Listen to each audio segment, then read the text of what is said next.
Flacco rolling and running, and his helmet's off. Flags are down. It was Kiko Alonso who delivered the blow. Look at the almost look of shock in the eyes of Flacco. Well, that was a scary moment, and last week's phenomenal Thursday night game turns out was more of a fluke than a sign of a turning tide. Last night's game was a disaster, and not just for the Dolphins, who were shut out 40-0, but the Ravens too. Joe Flacco left the game in the second quarter with a concussion. He was scrambling for the first down, then slid as Kiko Alonso was lowering his shoulder. There was a violent collision that knocked Flacco's helmet off. Flacco also required stitches for a laceration on his ear. But Robin Lundberg, I'll ask you, Alonso was only flagged for a 15-yard personal foul penalty. Should he have been ejected, and now should he face potential suspension? Yeah, I think he probably should have been ejected, and I would definitely consider a suspension and probably lean toward one. This is tough because my default response is people don't realize how difficult it is in a split second, in an instant. These players do not have the benefit of frame by frame or slow motion or any of that stuff, and they are trying to bring someone down, another NFL player. They're taught to play until the whistle blows and all that. And when you're looking at the pure legality here, you can't hit the quarterback if you know he started his slide, right? But Alonso's going to argue that he was going for the first down, and I was trying to stop him. When I watch this, though, it's very clear to me that Flacco is in the process of going to that slide, where he's not going to be gaining more yards, going forward with his feet. In combination with the trajectory of the hit that Alonso laid on him, putting that shoulder into his head, coming down with that sort of force, it just seemed unnecessary. And given the overall context of the dangers of the NFL, I do think probably a one-game suspension might be merited. That's funny. I see this totally different. I feel like Joe Flacco slid late. I think that he was going for the first down, and I think Kiko Alonso was expecting him to slide earlier than he did. Flacco slid a second too late, and Kiko Alonso had already started maybe going for the midsection, and it ended up being the helmet because of that late slide. I feel like at that point of the game, the Miami Dolphins are down 13-0, and you have Flacco going for the first down. If I'm Alonso, I am going to finish that play. I'm not going to be looking to hurt Joe Flacco, but I'm going to be finishing the play. And so I thought the 15-yard penalty, I was expecting that, but I'm glad he didn't get ejected last night, and I don't feel like he should be suspended. I mean, it was very dramatic, and it was heart-wrenching to see Joe Flacco. The helmet comes off, he puts his finger in the air, obviously signaling, I need help. But I don't think that just because that happened, I don't believe it was Alonso's motivation, and even said so to the South Florida Sun-Sentinel, said at first I was anticipating him sliding and thought he was going to slide, and then it got to the point where I was like, I got to hit him because he slid too late, and it was a bang-bang play. I don't think he had malicious intent here. Well, if he's saying I got to hit him because he's sliding too late, he's then indicating that he went through some sort of thought process. I'm not talking about his intent here, because I actually even think it's possible for someone to believe after the fact that's what was going on when the hit is egregious. I mean, this is a tough sport. It's very difficult because there is a gray area. I mean, you try to legislate it out, right? You're always going to find that in-between area, and this lands right there. It just, and I'm not going by Flacco's reaction either. It's sort of just that gut test. It felt like Alonso came in with too much force given where Flacco was and unable to protect himself. Okay. Meanwhile, the Dolphins were bad and shut out for the second time this year. And in their 3 losses, they've averaged just 2 points. Jay Cutler was at the helm of the offensive futility for most of the season, while last night it was Matt Moore who struggled. Considering that, is injured QB Ryan Tannehill the real winner here? I guess so, because it's clear that the Dolphins don't have another option, a real option at quarterback. And, Matt Moore looked bad, but let's also look at the full scope here. The offensive line for the Miami Dolphins has been ravaged by injuries. The only starter from last night was Jermaine Bushrod, who has gotten a lot of criticism from his days with the Bears. Not to mention, remember their coach only a few weeks ago, Chris Furster, was the one who was sniffing the white powder off the desk. The offensive line has kind of gone through a lot there, and Baltimore was clearly overwhelming them. They were putting Miami and Matt Moore into really bad situations where he had 2 interceptions run back for pick sixes. Now, here's my thing.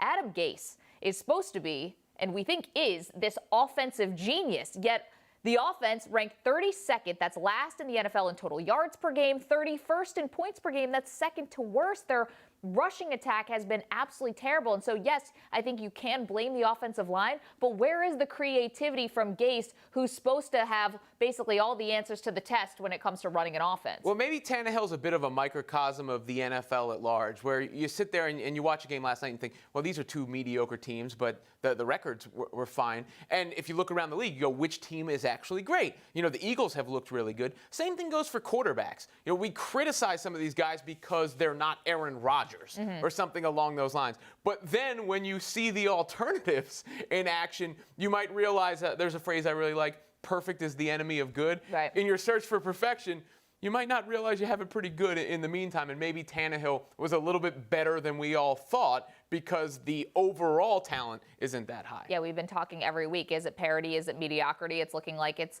a little bit of both, not just for whole teams, but the quarterback position as well. We're seeing you out there on Facebook Live. Thank you for commenting. William says this about the Joe Flacco hit. It was a football hit. He did not lead with the head, and Flacco could have went down a lot sooner. Please move on. This is a contact sport. This is not playing flag. The quarterback becomes a runner. Yeah, I mean, I get all that stuff. It's a dangerous sport. You're never going to get to a point where you can make it safe. Like, that's just the basic fundamentals of the sport. But when you talk about the head, he may not have led with his helmet, but he certainly went at the head with his shoulder, no? I know, but I think that because Flacco slid late, he actually was going for the chest or the midsection. He did lead with the shoulder, not with the head. And I think that because Flacco slid late, that was the reason why he got the head. This is coming from a guy who defended the Trevathan hit a few weeks ago because the runner was upright in that regard. In this case, regardless of when Flacco started the slide, he was on his way down. It didn't take much force to down him. No, I get that, but that's the thing. It was on the way to the slide, but if the slide is late, I mean, if Joe Flacco, say he never slid, right, then he's going to get the first down, and if Alonso let up, then he is going to look like he quit on the play when his team is trailing by 13 points and getting on their way to getting the doors blown off of them. There's clearly not a correct answer here. It wasn't a correct answer if you started any players on the Dolphins. Is this a troll job? Is this because I started Matt Moore last night? It was bad. I didn't reveal it publicly. You just did. You know, that's on you right there. I'm still salty. But who should you start this week and sit, like Maggie should have said? Yeah, said, I know. Matt Moore. I'm sitting over here. Here's the fantasy exec with the answers.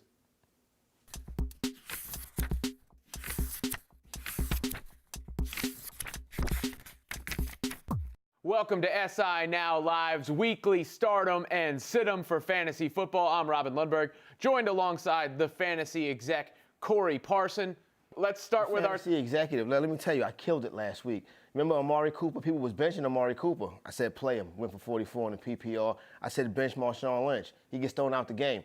So I'm on a roll, you know what I mean? So people hit me up, was like, yo, I had Amari on my bench. I was like, I told you to start him. This is why they brought me here. You might be inactive next week for patting yourself on your own back. Doing rotator cuff. All right, let's go with the starts. Who do you got starting this week? Let's go. Let's start off with Andy Dalton. First of all, we got 6 teams on bye this week, but I like Andy Dalton against that Colts secondary. I mean, the Colts secondary is pretty bad, not to mention the fact they lost Malik Hooker for the season. They give up over 300 yards per game passing, 10 touchdown passes allowed on the season. And then, in the past couple of weeks, multiple touchdown passes. Matter of fact, 3 out their last 5 games, quarterbacks have thrown multiple touchdown passes against them. I like other streaming options like Tyrod Taylor a little bit better. But if you're on the jam, you could throw Andy Dalton in there this week. The Red Rifle will not let you down. Who else you got starting this week? Another Cincinnati Bengal. I'm going to go to Joe Mixon this week. The game script should allow Mixon to be able to dominate the touches in the fourth quarter. He'll be able to carry the mail. He's starting to pick up his work, too. I think 3 of the last 4 games, he's touched the ball at least 15 times. So Joe Mixon's getting more involved. He has a good game script this week, as they should be leading. Be able to run that clock out with the young running back. So I like Joe Mixon. Get him in your starting lineups this week. I know he's been kind of disappointing so far, but Joe Mixon's a guy this week. He was a little upset with the workload. Who's your final start for the week? I'm going to go Juju on that beat, Smith-Schuster. Listen, we know the Martavis Bryant situation. Juju's getting the snaps, not really getting the targets, but with no Bryant this week, we think he could get the targets. I mean, they put Bryant on the JV team. That's not a good look. So with no Bryant this week, more targets for Juju. The Lions defense, not the easiest to go against, but 4 touchdown passes given up in the last 2 games. Not to mention Smith-Schuster has scored, a couple times coming out that slot. So I like Smith-Schuster to get some action this week. Now the fantasy executive decisions on who to sit down this week. You got to sit this stiff Isaiah Crowell. I love Isaiah Crowell, but him, Hugh Jackson, Deshaun Watson, they got to get it figured out. 3 yards a pop, 287 yards rushing on the season. No game with more than 60 yards rushing. Then you have the Vikings defense who only give up 10 points per game to fantasy backfields. Isaiah Crowell needs to be on your bench, even with 6 teams on a bye. You feel what I'm saying? I mean, the Browns, it's a good situation there. Yeah. Sarcasm. I figured it would be better, though. You know? Who else you Jackson, young quarterback. C.J. Anderson. People think C.J. Anderson's having a good season. He's really not. First of all, the Chiefs only allow 15 fantasy points per game to running backs. Not to mention they're a top 10 defense versus the run in the Kansas City Chiefs. And Anderson's not playing well. I mean, since his bye in Week 5, 19 carries for 61 yards. He's coming down. If Devontae Booker's on your waiver wire, $1 make you holler. I'll go pick him up. And your final sit for the week. You got to sit Big Ben. Big Ben is QB 23 on the season. Jacoby Brissett and Blake Bortles have more fantasy points than Big Ben. Now you get him on the road. You know those home road splits for Roethlisberger. I understand. Even with 6 teams on a bye, I'm not trusting Ben Roethlisberger in my starting lineup this week.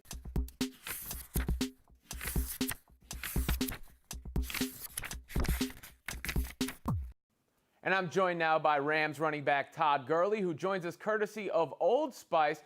We'll get to that in just a minute. Todd, first question. This might be an easy one. Who's the best running back in the NFL? It's a lot of great running backs, man. It's a lot of great running backs. Hunt's having a great year. Le'Veon's everybody's having a great year, man. Jordan Howard. It's a lot of us, man. So, we just trying to represent for each other, honestly. Where would you put yourself amongst that mix? Hey, man, it's not for me to decide. I leave that up to the reporters and everybody else. All right. Well, we'll figure it out at the end of the year, I guess. There is a lot of talk about second-year players this year, like Carson Wentz. It feels as if Jared Goff's improvement has slipped under the radar a bit. Why do you think that is? I don't know, man. I don't know why people keep hating on my boy Goff. He was the #1 overall pick last year, and the Rams, we traded up to get him, and things didn't go how we wanted it to, but at the end of the day, last year in the past, and all you can do is move forward, and he's been doing a great job this year. So I don't really think he cares too much about all the attention and all that. So no one's gonna remember what you do year 1, year 2. They'll remember the longevity of your career. When you talk about his career and the longevity, what do you think his potential is? The sky's the limit with that guy. He went #1 for a reason, and he's a great quarterback. You see what he's done at Cal. He can sling it, man, and he showed you he can run a little bit this week. So he's just going to keep getting better, and I'm excited to be able to play beside him. You talked about guys hating on Goff, and maybe people are sleeping on the Rams a little bit, perhaps waking up a little bit now. Tell me why the Rams can win the Super Bowl.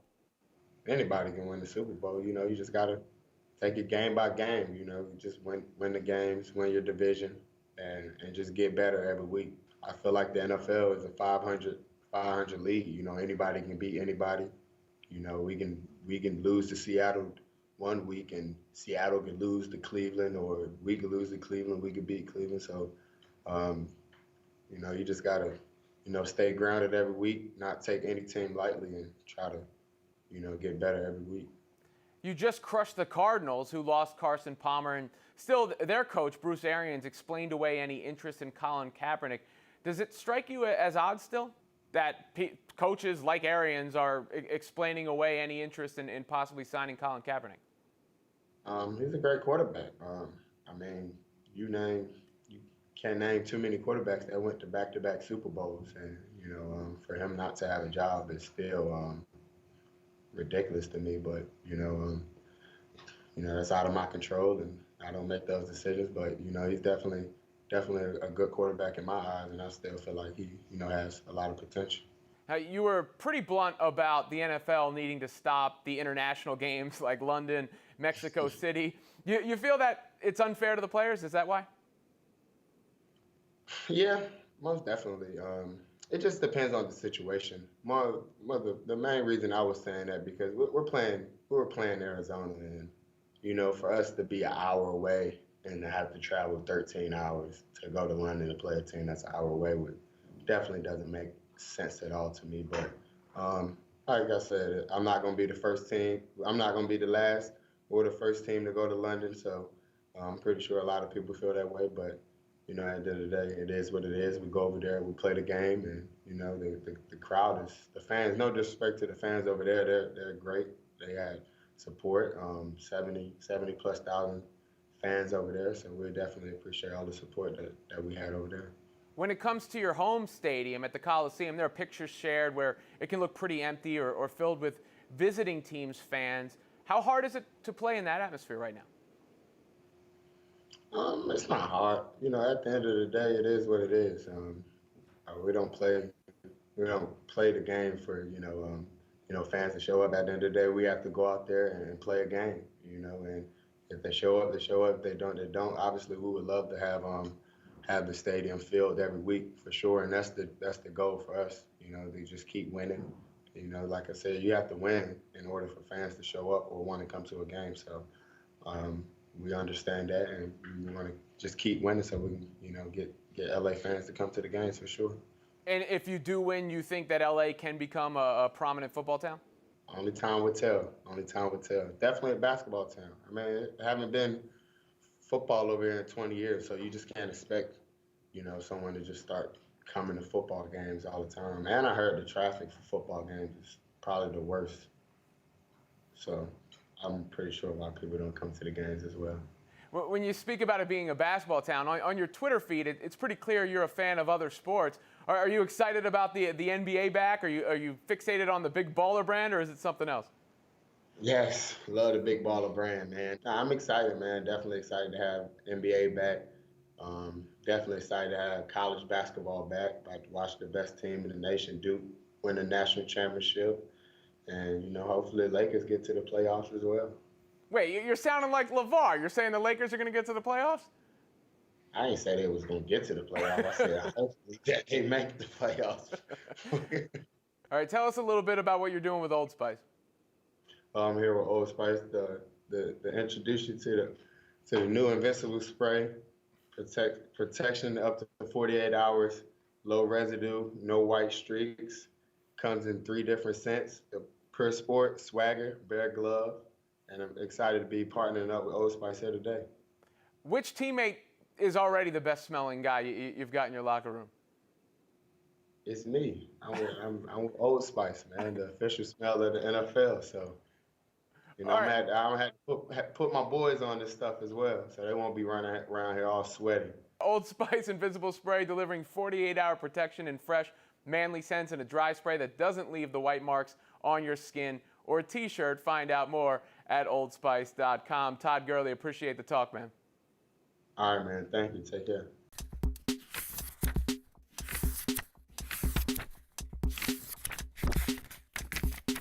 It's a big weekend in college football with several marquee matchups, many of which could have playoff implications, including Notre Dame hosting NC State and Penn State heading to Columbus to take on Ohio State. So which team is under the most pressure to win this weekend?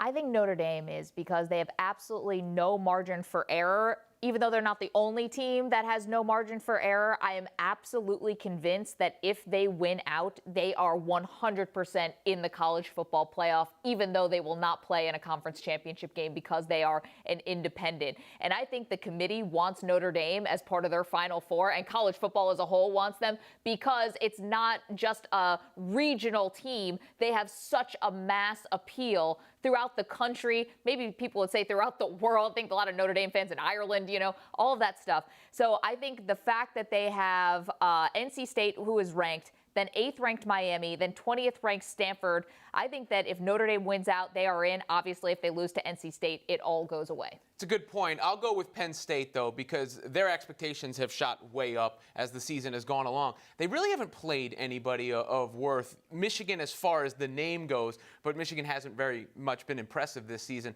Penn State loses this game, it's going to be tough for them to win the conference, especially when they've got Michigan State in the following game. So they would put themselves in the spot where the margin for error for a conference win would be almost non-existent, and the possibility of getting into the playoff precarious. Well, yeah, I mean, if Ohio State wins this game, then Ohio State would have to lose another Big Ten game in order for Penn State to get in, and I don't think that's going to happen. This is a huge, huge game for them. I totally understand. So let's go inside of that game. In terms of players, who do you think is under the most pressure here? Is it Saquon Barkley or is it J.T. Barrett? J.T. Barrett. Saquon Barkley, I don't think there's anything he can do to lower his individual stock. Sure, some people, the peanut gallery will say, if you're so good, your team would win this game in a loss. With J.T. Barrett, he's almost quietly had an excellent season. If you look at his touchdown to interception ratio, it is ridiculous so far this year.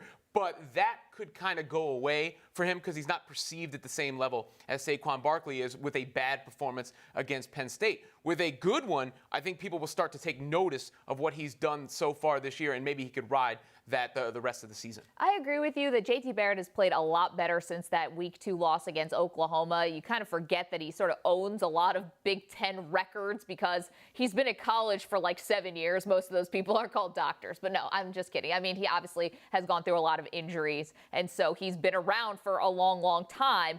He's still looking to rectify, I think, his reputation from 2015, though, when they really did stumble down the stretch. But I don't think that even a great run by Ohio State's going to do it. And for me, this means all the pressure's on Saquon Barkley because he is the clear and Vegas odds-on Heisman frontrunner, and it's his award to lose at this point. So if he gets stopped, has a bad game, and we don't want this to happen, but if he gets injured, I mean, that trophy can go away because we know that the committee also really loves, and the voters rather really love giving it to quarterbacks. And we know Baker Mayfield is sitting right there and also having a great season. So for me, I think Saquon Barkley, who has just been blowing the doors off, but you mentioned, who has Penn State really played yet? So I think that for him to put up a phenomenal game against Ohio State, this could solidify the Heisman Trophy for them, even if they win this week and then maybe stumble down the stretch. I just think as far as reputation and projection, there's more room for movement with Barrett than there is Barkley.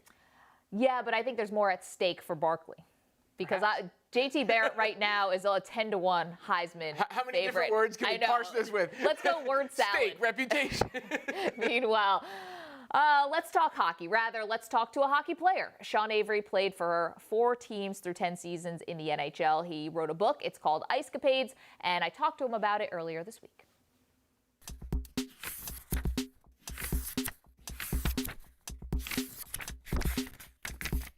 Former NHL agitator has now taken it to a new book called Ice Capades. Sean Avery is here. You're okay with agitator, right? Agitator works. Okay. Agitator's the nice term. Nice way. Yeah. You said that you used Jim Bouton's Ball 4 as sort of a template for how you wanted to write your own book. He actually made a few enemies by writing that book and being so honest. Have you heard from anyone who has been in this book, either teammates or ex-girlfriends, who are not pleased with what you wrote? Actually, I've spoke to a few. One ex-girlfriend in particular that's in the book. I thank her in the acknowledgments. The guys that I talk about in the book that I don't like, we don't like each other and we never have. So it's not like a situation where they call me and say, I don't like you even more now. And I think everyone else that I talk about, the relationships, it's like a love story with some of those, with the guys, certainly. Who was the girlfriend? Rachel Hunter. You speak about her very kindly, though, in this book, that you really had a good relationship and a deep love there. Some really serious things you write about in this book, though. One is about the use of Toradol in the NHL. This is a quote you said, your own experience with Toradol. The best feeling in the world is when the needle plunges through the skin of your ass and you feel a burst of Toradol rushing into your blood. You feel indestructible. You say you also mixed it with Adderall. Seems like a dangerous combination for your heart. Are you concerned at all about some of the damage you might have done? No. I mean, I think our bodies are superhuman to a certain extent. And I think we play hard, and we need to stay a well-oiled machine at times. I mean, you write about things like marijuana. Didn't seem like it was ever a concern for anyone. Like you said, the Toradol, that stuff was basically being given out by the team. Mm-hmm. Adderall also. I mean, what were guys on? I think that, young men that are millionaires at a young age, recreational drug use is something that is common on Wall Street. It's common in sports. It's the reality. I think it kind of runs the gamut. I think it's changed over the years based on fads. You know, when I came into the league, MDMA or ecstasy wasn't something that was normal. As the years have gone by, things have changed, and you know, but it's definitely always been constant. You talk very fondly about your years as a Ranger. For the most part, the chance of your name at MSG and just how much that meant to you. Why did it mean so much? You know, I think when I got to New York, it was the first place that I identified with as home, and some place that I fit in. Any place that, you know, people can greet each other in the morning by screaming obscenities at each other was a place that sort of felt like home. And I think the people kind of bonded to the vibe that I was giving off, and it was the place that I was supposed to be playing. Looking at the Rangers right now, they've really been struggling. A lot of people pointing the finger at Henrik Lundqvist. I know you guys have a really close relationship. What are you seeing? Some pucks passing him that we're not used to. Is he losing his edge a little bit? No, I mean, I played with Dominic Hasek, and he won a Stanley Cup at 40 years old. So Hank's always been a streaky guy. When he gets hot, it's really hot. I think that, you know, that the team in front of him isn't the same team of the past few years. And I think that he's got to find his groove now and sort of, you know, get the king back and start stealing games for them. Obviously, the stories about women, clubbing, partying is almost as much a part of this book as the hockey is. There's a thread, though, where there seems to be kind of objectifying women. I mean, saying that you slapped Paris Hilton on the behind, saying that Dustin Brown. I never made fun of Dustin Brown's lisp, but I made fun of his girlfriend, saying that famous women like men who boss them around. Do you see any of this as misogynist at all? Well, I think sports is a somewhat misogynistic world. I think that men, rich men, it's an intense world. I think that you know, the way I talk about my relationships and the love that I had for a lot of the relationships and how they helped me grow and how they sort of differed in the different cities that I was in is a nice balance of, you know, there's clearly nobody is going to be able to say that I don't love being in love. And I think that, you know, being honest is different from having an opinion or having something that sort of wafts off of me like some people, I think. You hit on it right there, though, about rich men, right? And we're seeing this now in the news about powerful men, and their treatment of women is now really under scrutiny. Are you concerned at all about how some of this stuff comes off? No. I mean, it's, you know, it's the reality of that world. You write a lot that it was a character that you were playing on the ice, but you admit that some of it did bleed over into your personal life too. I mean, now as you sit here thinking about it, are there two Sean Averys? Are there one? Do you feel like art is sort of imitating life? I think there's one. I think that there's one that had permission to put on a jersey and act a certain way. It was encouraged. And I think that the regular life is, you know, the true core of who we are.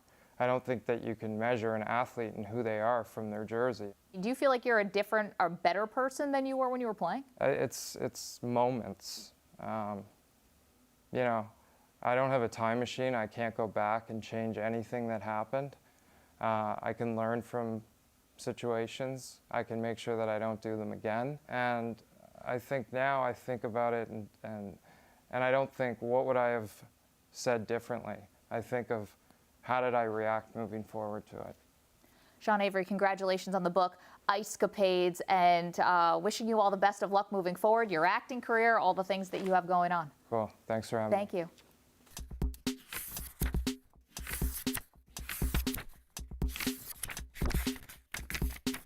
My next guest is in the thick of the NASCAR playoff race, and Sunday, October 29th, he'll be driving a special number 11 FedEx at Walgreens Toyota at the Martinsville Speedway. Denny Hamlin coming to us from the NASCAR Hall of Fame in Charlotte, courtesy of Toyota. Let's go places. Denny, you just captured a pole on the circuit for the 13th straight year.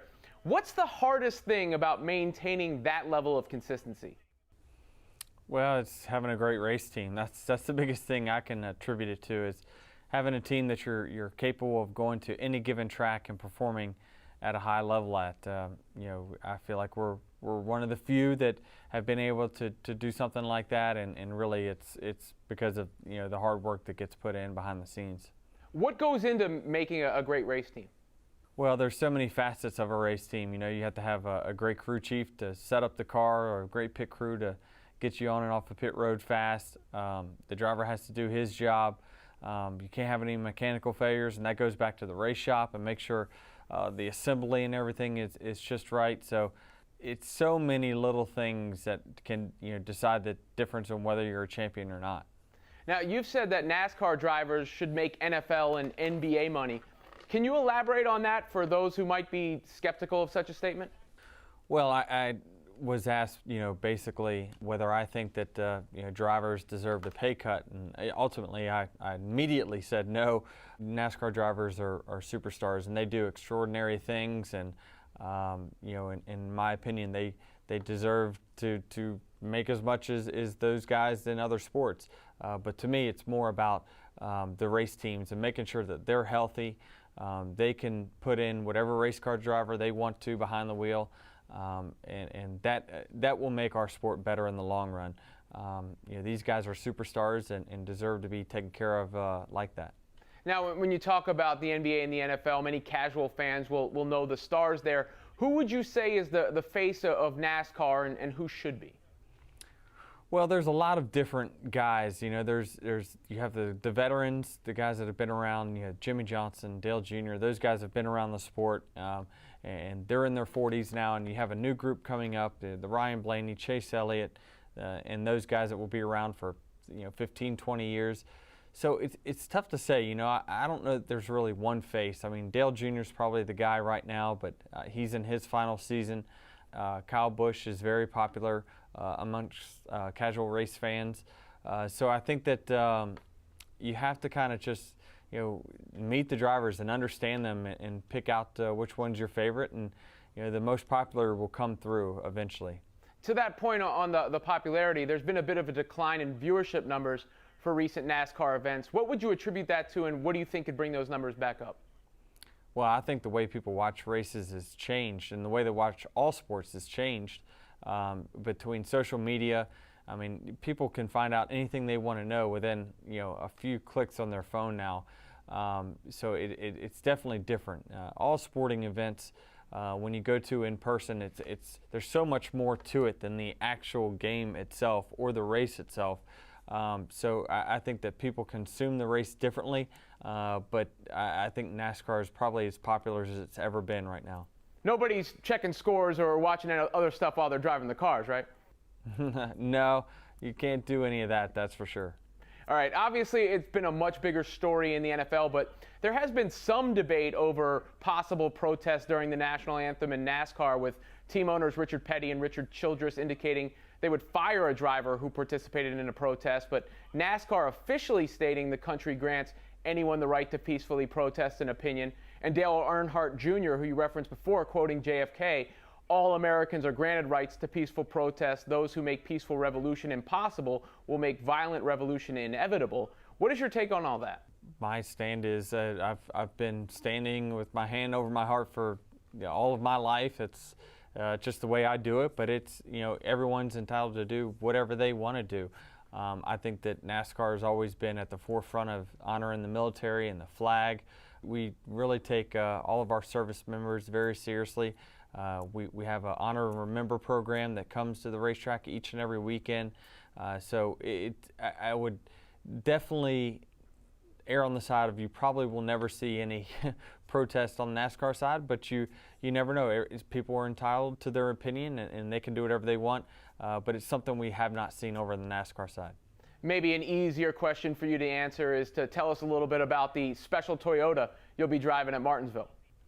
Yeah, looking forward to that partnership, and really it's a great partnership for everyone in America because shipping is going to become a lot easier. I mean, with 8,000 Walgreens locations, one's probably right around the corner from your house. You no longer have to wait on your delivery driver or schedule your delivery driver to come to your house to ship your Christmas presents or whatever it may be to relatives. you just take it to Walgreens and it's done. So that's going to be easy for the customers. Obviously, people shop at Walgreens every day, and hopefully they can get done, 2 of their errands and kill 2 birds with 1 stone. At the speed of a NASCAR, I suppose. Denny, appreciate the time. Thanks for joining us. All right, thank you.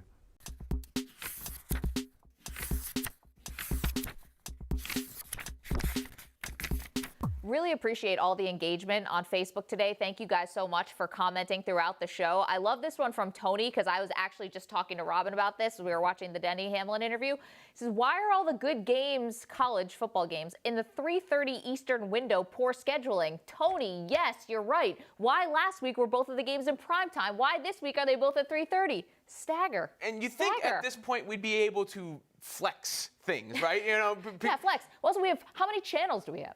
A million.